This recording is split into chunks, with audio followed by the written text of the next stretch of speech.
निकोबार की जो अपनी जो उसका जो महत्व है वो वर्षा का और जंगल है, और वो इकोसिस्टम के लिए बहुत जरूरी है, पर्यावरण के लिए बहुत जरूरी है। वहां पर जंगल का कटने का मतलब पहले ही आप देख रहे हैं कि दुनिया के जो सबसे गर्म शहर है उसमें 90 शहर भारत के हैं। मैं यहाँ मुख्यालय पर बैठा हूँ तो ये तो मेरा परम दायित्व है कि मैं हमारे नेता ने जो अभियान चालू किया है मैं उसमें भागीदार बनूं। INS बाज, उसके बड़े होने की जरूरत है सुरक्षा की दृष्टि से। हिंद महासागर की सुरक्षा, चीन की जो सक्रियता है उसकी सुरक्षा, उससे सुरक्षा के लिए, और उसकी फाइल 5 साल से केंद्र सरकार के पास लंबित है। प्रदेश के 75 जिलों में आने वाले 1 हफ्ते तक, 10 दिन तक हम इस अभियान को लगातार चलाएंगे और प्रदेश के लाखों करोड़ों लोगों के बीच में जाएंगे और बताएंगे कि कल्याणकारी योजनाएं ही नहीं बल्कि प्रकृति का बचा रहना भी कितना आवश्यक होता है एक देश के लिए। जो इंसान धरती पे हैं उनका रहना और जो प्राकृतिक जुड़ाव है और प्रकृति से जो इंसानों की रक्षा है, उस बात को शायद मोदी और उनके उद्योगपति मित्र नहीं समझ पा रहे हैं। नमस्कार, मैं हूं आपके साथ रानू गुप्ता। इस वक्त मैं मौजूद हूं कांग्रेस कार्यालय में और आपको बता दें कि राहुल गांधी के नेतृत्व में आज से हस्ताक्षर अभियान शुरू हो चुका है। हमारे साथ मौजूद हैं डॉक्टर CP राय जी, जो चेयरमैन हैं हमारे मीडिया विभाग के। आइए हम इनसे बातें करते हैं। सर, जिस तरीके से आज से नई शुरुआत हुई है अभियान, हस्ताक्षर अभियान की, आप इसको कैसे देखते हैं और ये आखिर हस्ताक्षर अभियान शुरुआत करने का क्या मुख्य उद्देश्य है? ये आज शुरुआत नहीं हुई है, शुरुआत आज उत्तर प्रदेश में हुई है। शुरुआत जिसकी 2-3 दिन पहले राहुल गांधी कर चुके हैं। राहुल गांधी जी खुद निकोबार गए थे और वहां से उनके तमाम वीडियो जारी हो चुके हैं जो आप लोगों को देखने को मिले होंगे। बड़ा मुद्दा यह है कि निकोबार में तीनों सेनाओं का, पूरे देश का एकमात्र ऐसा अड्डा है जिसमें तीनों सेनाएं हैं, नौसेना, वायुसेना, थल सेना, तीनों का एक संयुक्त अड्डा है और उनका अपना एक रनवे है। वो रनवे छोटा है, उसका नाम रखा गया बाज, INS बाज। उसके बड़े होने की जरूरत है सुरक्षा की दृष्टि से। हिंद महासागर की सुरक्षा, चीन की जो सक्रियता है उसकी सुरक्षा, उससे सुरक्षा के लिए, और उसकी फाइल 5 साल से केंद्र सरकार के पास लंबित है। सुरक्षा के मुद्दे की फाइल 5 साल से लंबित है और केंद्र सरकार के पास उस पर निर्णय लेने की फुर्सत नहीं है। इसी तरह से नेवी की एक जेटी बनाने की फाइल 5 साल से उनके पास लंबित है, उस पर निर्णय लेने की केंद्र सरकार के पास फुर्सत नहीं है। लेकिन अडानी को ये पूरा जंगल और ये इलाका दे देने के लिए फुर्सत है। उस पर आनंद फानंद में तुरंत निर्णय हो गया है, जिसमें 90,000 करोड़ रुपए से कुछ काम होंगे और उसके अंतर्गत परिवहन, नौवहन परिवहन का काम होगा। और निश्चित तौर पर जैसे और जगहों पर अडानी जी को दे दिया गया, वो अडानी का ही रहेगा। कैसीनो होंगे, होटल होंगे, इस तरह की चीजें होंगी और उसके लिए करीब 1 करोड़ के आसपास जंगल काटा जाएगा, पेड़ काटे जाएंगे। निकोबार की जो अपनी जो उसका जो महत्व है वो वर्षा का और जंगल है, और वो इकोसिस्टम के लिए बहुत जरूरी है, पर्यावरण के लिए बहुत जरूरी है। वहां पर जंगल का कटने का मतलब पहले ही आप देख रहे हैं कि दुनिया के जो सबसे गर्म शहर है उसमें 90 शहर भारत के हैं। जो 150 शहर है वो दुनिया के सबसे गर्म, उसमें 90 भारत के हैं। जो सबसे गर्म शहर है उसमें 25 खाली उत्तर प्रदेश के हैं। तो यहाँ तो इकोसिस्टम को और बचाने की जरूरत है, जंगल और लगाने की जरूरत है। ये अलग बात है कि सरकारें नकली जंगल लगाने का कार्यक्रम करती हैं और बड़े टारगेट के 25 करोड़ पेड़ लगाए, 30 करोड़ पेड़ लगाए जैसी बातें करती हैं, लेकिन कहीं वो पेड़ दिखलाई नहीं पड़ते। ऐसी हालत में एक तरफ सुरक्षा के साथ खिलवाड़ किया जा रहा है, वो जो सुरक्षा की दृष्टि से महत्वपूर्ण जगह है वहां कैसीनो और होटल खुल जाएंगे तो सुरक्षा के साथ खिलवाड़ होगा। चीन की चुनौतियां हमारे सामने, इसीलिए राहुल गांधी जी ने ये जिद पकड़ रखी कि हम उसको होने नहीं देंगे। उन्होंने संकल्प किया है और उस पर एक हस्ताक्षर अभियान चलाया। उस हस्ताक्षर अभियान के अंतर्गत उत्तर प्रदेश कांग्रेस के अध्यक्ष अजय राय जी ने आज उत्तर प्रदेश में हस्ताक्षर अभियान की शुरुआत की, जिसमें यहाँ पर पार्टी कार्यालय में कार्यक्रम था और ये कार्यक्रम 7 दिन तक सभी जिलों में होगा और फिर जो सारे हस्ताक्षर इकट्ठे होंगे वो राहुल गांधी को सौंपे जाएंगे। पूरे देश से इस अभियान के अंतर्गत करोड़ों हस्ताक्षर इकट्ठे होंगे और ये इसलिए किया जाता है कि सरकार की बात ये दबाव बने कि देखिए 50 करोड़ लोगों ने, 25 करोड़ लोगों ने हमारे इस काम के खिलाफ हस्ताक्षर किया है और वो गलत काम न करें। इस गलत काम को कांग्रेस पार्टी रोकना चाहती है और रोक के रहेगी। सरकार का कहना है कि इससे हमारा इंफ्रास्ट्रक्चर अच्छा होगा, रोजगार मिलेंगे तमाम मुद्दों पे, और आपकी भी तो सरकार थी तो नए प्रोजेक्ट्स लाती थी। हमारी सरकार ने अंडमान निकोबार को बर्बाद नहीं किया और मैंने पहले ही कहा कि इकोसिस्टम उससे बर्बाद हो जाएगा और अडानी को जो जंगल दिए गए या अलग अलग खनन के नाम पर, वो चाहे छत्तीसगढ़ में हो, चाहे झारखंड में हो, चाहे बिहार में दे दिया गया, जगह जगह जहां दिए गए। अरे का जंगल जो महाराष्ट्र में है, उसको लेकर के ऑलरेडी पहले से विवाद है, उसको देने की उनको साजिश चल रही है। सब जगह बड़े पैमाने पर पेड़ काटे जा रहे हैं। एक तरफ आपका नारा है एक पेड़ माँ के नाम, और दूसरी तरफ आप करोड़ों पेड़ कटवाए दे रहे हैं। विकास का मतलब ये नहीं कि आप प्रकृति का विनाश करिए, प्रकृति को बचाते हुए पहले आप पेड़ लगाइए और फिर उसके बाद कुछ पेड़ काटिए तो चलेगा। और फिर अंडमान निकोबार का मामला तो देश की सुरक्षा से जुड़ा हुआ मामला है और पूरे देश के इकोसिस्टम से जुड़ा हुआ मामला है, उसको होने नहीं दिया जाएगा। आप लोग जिस तरीके से अभियान चला रहे हैं, क्या लगता है कि ये सफल हो पाएगा या फिर यहीं पे भी? राहुल गांधी ने जो जो अभियान चलाया, वो चाहे खेती का, कृषि का रहा हो, वो चाहे भूमि अधिग्रहण का रहा हो, सारे मामलों में सरकार को पीछे हटना पड़ा, इसमें भी पीछे हटना पड़ेगा। अभी हमारे साथ पार्टी के वरिष्ठ नेता संजय शर्मा जी मौजूद हैं, इनसे भी हम बातें करते हैं। क्या सर ये जो हस्ताक्षर अभियान चलाया गया है, आपने भी हस्ताक्षर किया है? जी, हमने भी किया है। मैं यहाँ मुख्यालय पे बैठा हूँ तो ये तो मेरा परम दायित्व है कि मैं, हमारे नेता ने जो अभियान चालू किया है, मैं उसमें भागीदार बनूं।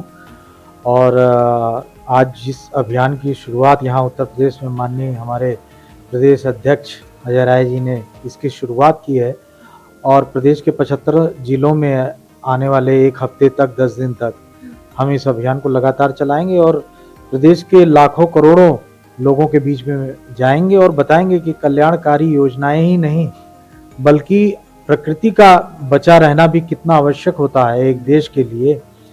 मोदी एक नारा दे के आए थे कि मैं देश नहीं बिकने दूंगा।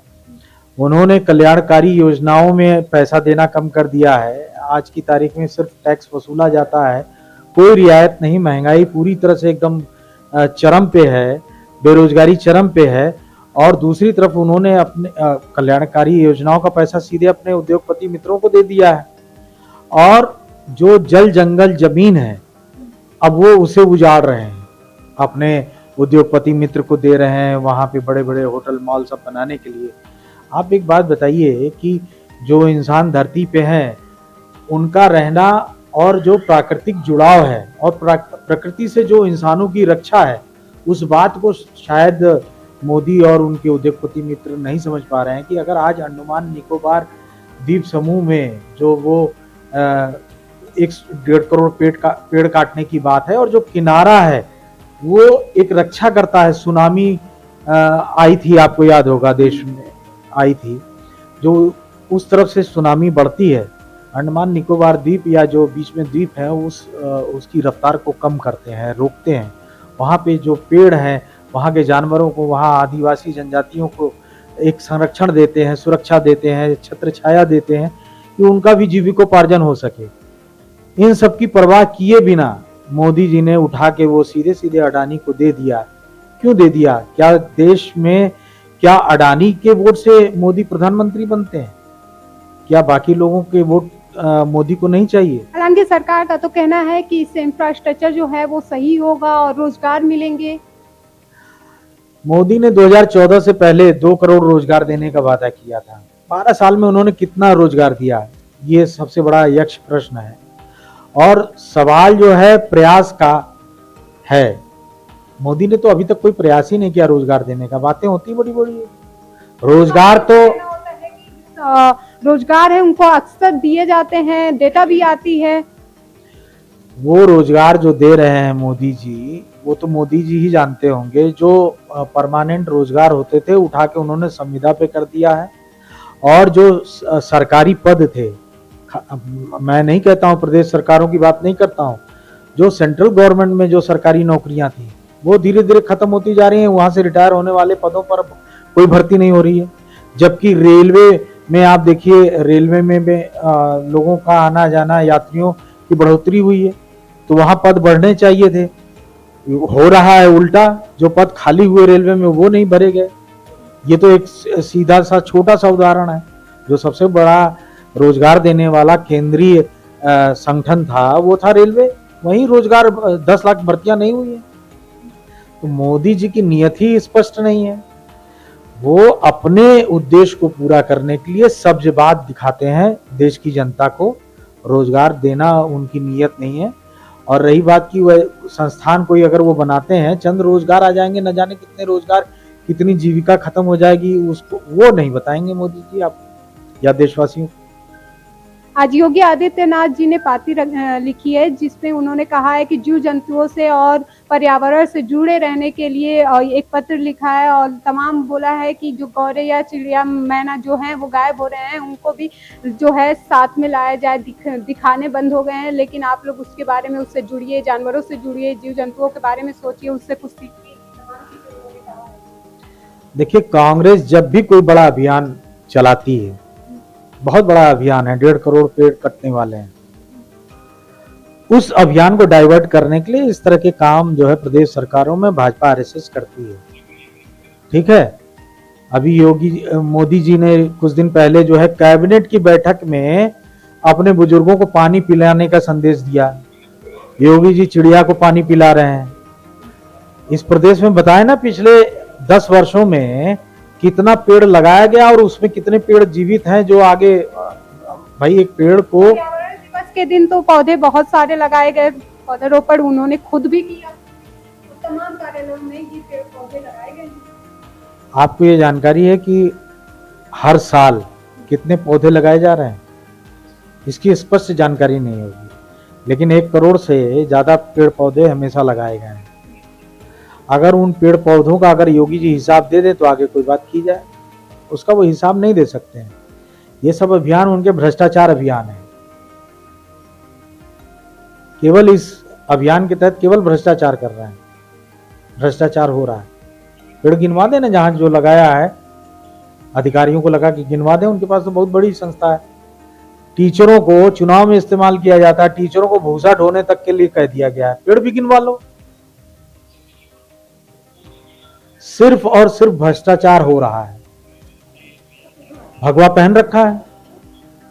एक भगवाधारी सत्यवादी होता है, ईमानदार होता है, उनकी अंतरात्मा जानती होगी कि उनके शासन प्रशासन में कितनी ईमानदारी से काम हो रहा है। बिल्कुल कोई काम नहीं हो रहा। लेकिन सरकार अक्सर गिनाती है कि उन्होंने ये काम किया, तमाम जो है चीजें पहले से बहुत सुधार। हम भी तो गिना रहे हैं, हम कह रहे हैं पेड़ों का हिसाब दे दें। इन्वेस्टर समिट हुआ, रोजगार की आप बात कर रही हैं, इन्वेस्टर समिट हुआ, लाखों करोड़, ऐतिहासिक समिट, लाखों करोड़ों का इन्वेस्टमेंट आया, कितने लोगों को रोजगार मिला है, उसका डेटा देना, श्वेत पत्र जारी करें, श्वेत पत्र जारी करें भाई कि इन्वेस्टर समिट में 4 इन्वेस्टर समिट मेरे ख्याल से हुई है। 4 इन्वेस्टर समिट में अगर आंकड़े उठा के देखें तो मुझे लगता है कि 20 लाख करोड़ से ऊपर के आंकड़े इन्होंने बताए होंगे कि इतना इन्वेस्टमेंट आ गया। तमाम फर्जी लोगों से जो है उनको उद्योगपति दिखा के इन्वेस्टर समिट में उनको आवाभगत की गई, उनकी तमाम फर्जी लोग आए, भ्रष्टाचार हुआ। उसमें मान लीजिए कि सही लोग आए, उन सही लोगों के ही आंकड़े दे दें कि उनके आने से कितना रोजगार प्रदेश को मिल गया। अरे यहाँ पे जो सरकारी नौकरियां थी उनको खत्म कर दिया गया। सर, रोजगार मेला भी लगाए जा रहे हैं, उनसे बात किया जा रहा है तो उनका कहना है कि जो विपक्ष है वो लगातार बस ऐसे ही बोलती रहती है। लेकिन आप देख सकते हैं हमारे साथ यहाँ पे 50,000 से ज्यादा यूपी में ही अभी हाल ही में रोजगार मेला लगाया गया था, जिसमें 50,000 से ज्यादा लोगों को यहाँ पे रोजगार मिला है। वो लिस्ट जारी कर दें, हम उसका सत्यापन करा देंगे। हमारी संस्था, हमारा संगठन इतना मजबूत है कि उनके 50,000 लोगों का हम लोग 2 मिनट में उसका हम लोग उसका ऑपरेशन कर देंगे। कितने लोगों को रोजगार मिला है? रोजगार की मांग पिछले कई वर्षों से हम लोग लगातार कर रहे हैं। रोजगार की बात थोड़ा बहुत जो होती है चुनाव के समय होती है, उसके बाद वो बातचीत बंद हो जाती है। रोजगार पे तो बात ही नहीं करना चाहती है सरकार। और हम तो मानव कल्याण के साथ साथ प्रकृति कल्याण की बात कर रहे हैं, और किया है काम। कांग्रेस ने अपनी सरकार रहते हुए ये सारे काम किए हुए हैं। मोदी सरकार को 12 साल पूरे हो गए हैं सर, और जिस तरीके से मोदी सरकार अक्सर कहती है कि इन्होंने ये काम किया, आपके हिसाब से क्या लगता है 2014 के बाद से और 2014 के पहले क्या क्या बदलाव हुए? 2014 से पहले सरकार जो है वो चुनावों में जाती थी तो वादा करती थी, और जब अगले चुनाव में जाती थी तो वो उन वादों पे अपनी उसकी क्या उपलब्धि होती है वो बताती थी। 2014 के बाद देश आजाद हुआ इन लोगों के अनुसार, देश आजाद हुआ, उससे पहले कुछ नहीं हुआ था। 2014 से पहले जितना नेहरू जी से लेके और राजीव गांधी जी तक बनाया गया, नरसिम्हा राव ने उसमें जोड़ा, थोड़ा बहुत अटल जी ने भी जोड़ा, सिर्फ बेचा गया है, सिर्फ भ्रष्टाचार हुआ है। पहले सरकारों में शर्म होती थी, अब सरकार बेशर्म हो गई है। चुनाव आते ही केवल हिंदू मुसलमान की बात होती, काम की तो बात ही नहीं होती है। तो क्या लगता है 2027 में चुनाव आने वाला है, आप लोगों की रणनीति? हमारी रणनीति पूरी मजबूत है। हम जो है चुनाव में जो भी सरकारों की नाकामियां हैं, सरकार ने जो काम नहीं किया है, जो फर्जी आंकड़े बताए हैं, लाखों करोड़ का बजट सालाना आता है और उस बजट के कहाँ खर्चे हो रहे हैं, कहाँ नहीं हो रहे हैं, किस मद में हो रहा है, कितना भ्रष्टाचार हो रहा है, हम सब एक्सपोज करेंगे। और एक नए वादे के साथ एक नए उत्तर प्रदेश को जो एक विजन दिखाना है, यहाँ के युवाओं को, यहाँ की महिलाओं को, यहाँ के किसानों पे जो पिछले कई वर्षों से अत्याचार हो रहा है, वो स्वप्न विहीन हो गए हैं, वो सपना देख ही नहीं सकते हैं। उन्हें लगता है कि यही जीवन है, यूज्ड टू हो गए हैं। हम उन्हें बताएंगे कि नहीं, ये जीवन नहीं है। हम उन्हें ऐसा वातावरण देने की कोशिश करेंगे अगर हमारी सरकार आएगी कि उसमें हर गरीब बच्चे को भी आगे बढ़ने के सपना देखने की क्षमता हो।